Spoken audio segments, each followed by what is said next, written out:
Good evening. This is Akashvani. I'm Saira Mujtaba with the news at 9.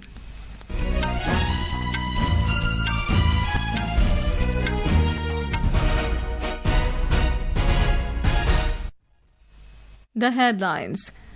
India and China agreed to resume direct air services by the end of this month. Nation pays homage to Father of the Nation Mahatma Gandhi and former Prime Minister Lal Bahadur Shashtri on their birth anniversary. Festival of Dussehra and Vijaya Dashmi celebrated across the country with religious fervor and gaiety.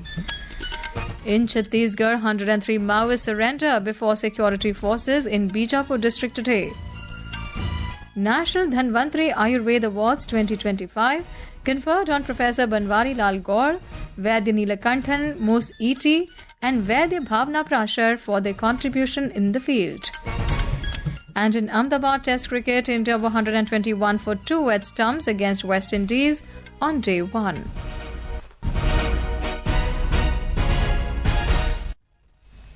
And now the news in detail.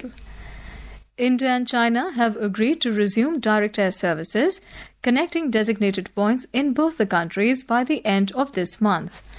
External Affairs Ministry said in a statement that the civil aviation authorities of the two countries have been engaged in technical level discussions on resuming direct air services and on a revised air services agreement. This is being done since earlier this year as part of the government's approach towards gradual normalization of relations between India and China. Following these discussions, the decision to resume direct air services have been taken in keeping with the winter season schedule, subject to commercial decision of the designated carriers from the two countries and fulfillment of all operational criteria. The nation paid homage to the Father of the Nation, Mahatma Gandhi, on his 156th birth anniversary today. A series of functions were organized across the country. Vice President C.P. Radhakrishnan, Prime Minister Narendra Modi, and other dignitaries attended the Sarv Dharm Pratna Sabha at Gandhi Smriti this evening. They also offered floral tributes to the Father of the Nation. Bhajan Maestro Anup Jalota, along with several school children, recited bhajans on the occasion.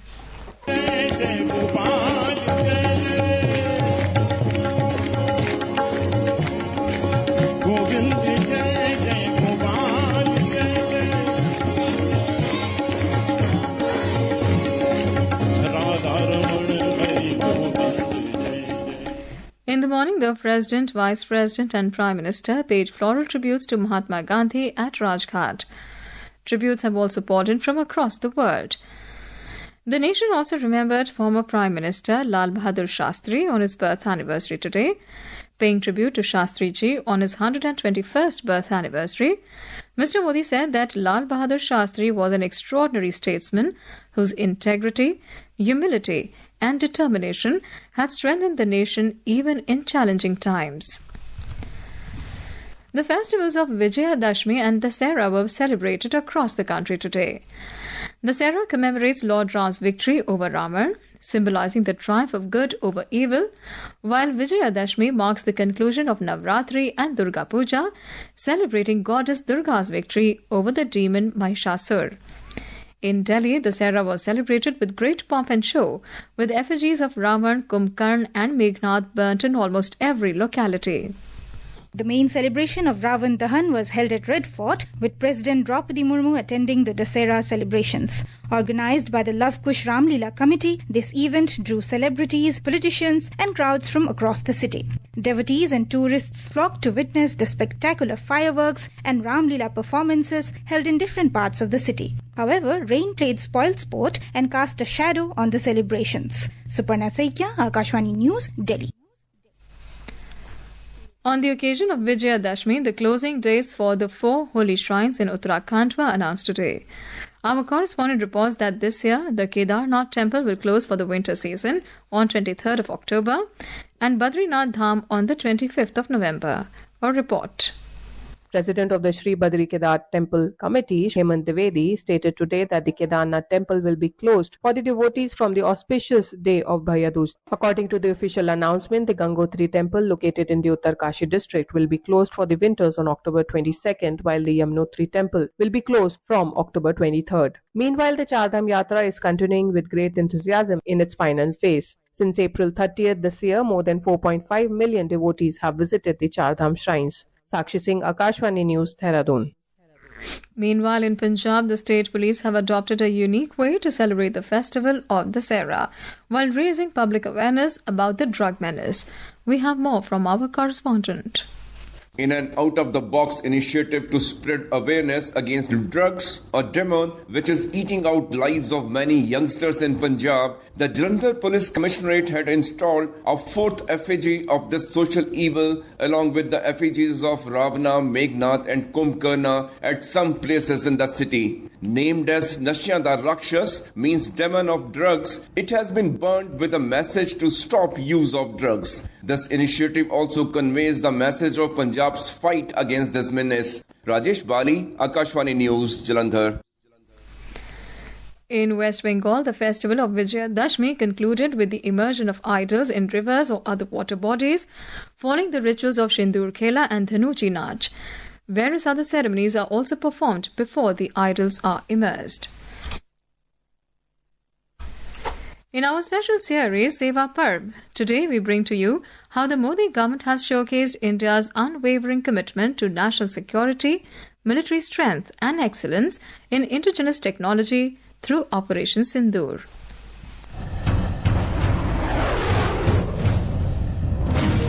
Today's India is seen not just as a peace-loving nation, but also as a strong, decisive and technologically self-reliant global power. These words from Prime Minister Narendra Modi during the special discussion on Operation Sindoor in Lok Sabha further underlines India's changing image on the global stage. 22 minute में 22 अप्रैल का बदला निर्धारित लक्ष्य के साथ हमारी सेना ने ले लिया। पहले जहां कभी नहीं गए थे, वहां हम पहुंचे। पाकिस्तान के कोने-कोने में आतंकी अड्डों को धुआं कर दिया। The widow of Shubham Dwivedi from Kanpur, who lost her husband in the Pahalgam terror attack, expressed her heartfelt gratitude to Prime Minister Modi for launching Operation Sindoor, acknowledging it as a tribute to her late husband's sacrifice. वो आज जहाँ पे भी है, आज वो शायद थोड़ी शांति में होगा. My husband must be at peace now. I thank Prime Minister Modi for taking revenge for my husband's death. I'm too young to say much about him, but the way my family and I placed our trust in him and the way he delivered justice to us is truly praiseworthy. I want to thank him once again. जवाब देके हमारे विश्वास को कायम रखा है.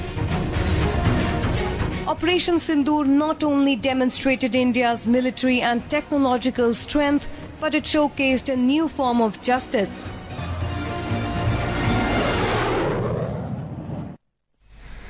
GST Bachat Utsav announced by Prime Minister Narendra Modi, which commenced on the 22nd of last month, is benefiting all sections of the society.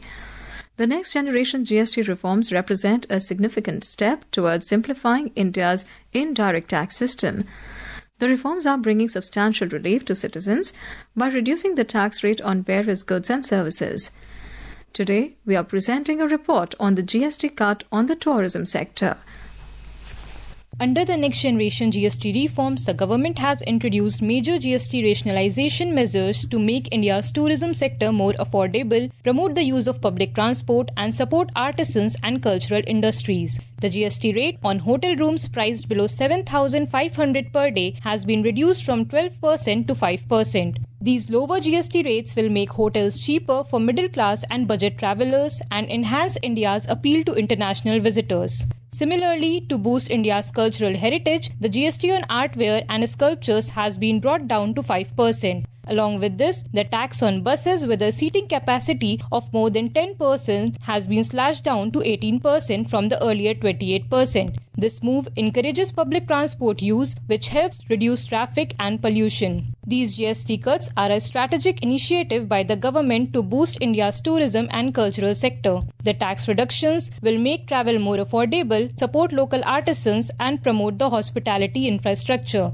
Soumya Sharan for Akashvani News, Delhi. This is Akashvani giving you the news.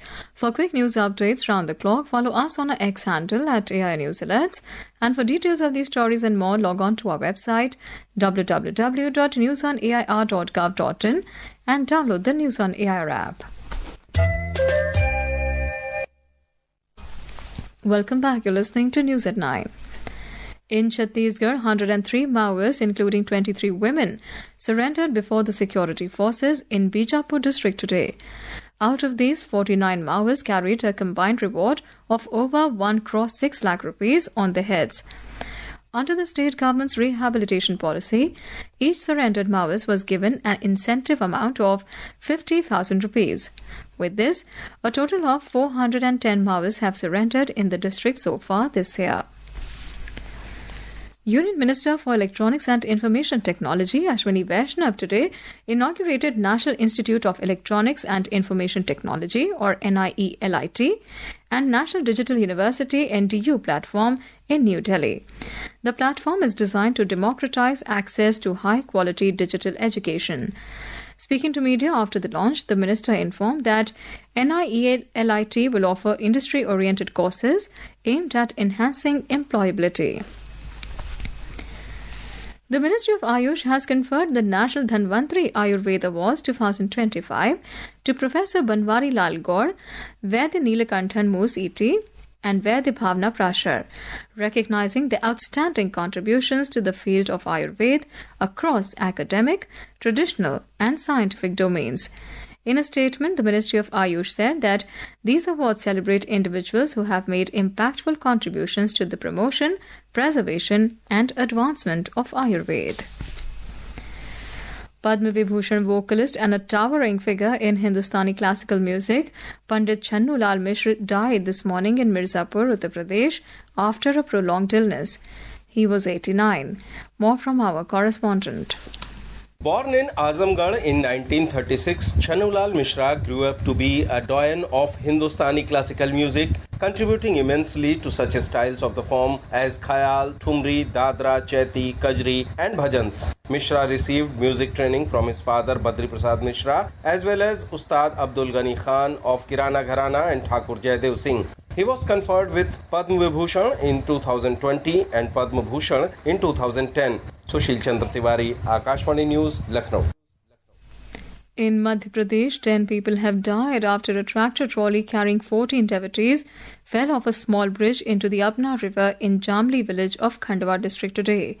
The devotees were returning from Durga Idol immersion when the accident occurred. So far, 10 bodies have been recovered and efforts continue to find the remaining missing people.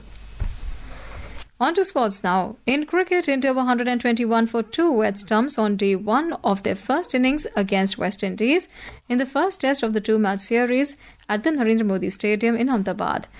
KL Rahul and Shubman Gill were at the crease.